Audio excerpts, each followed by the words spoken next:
हम बारखान की तरफ से कोयटा प्रेस क्लब के सामने एहतजाज रिकॉर्ड करवाने आए हैं, जिसमें हदियानों की गुंडागर्दी और डेरा गाजी खान और बारखान को आपस में मिलाने वाली शाहराह पर मोर्चा जान होकर बैठे हुए हैं तकरीबन सुबह 8 बजे से लेकर ताहाल।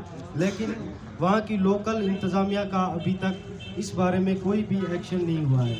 और अभी अभी हमें पता चला है कि वहाँ पर उनकी फायरिंग से 3-4 लोग गए हैं और मुतअद्दिद पुलिस अफराद भी हलाक हो गए हैं, लेकिन इंतज़ामिया की अभी तक कोई भी वहाँ पे कार्रवाई नहीं अमल में आई।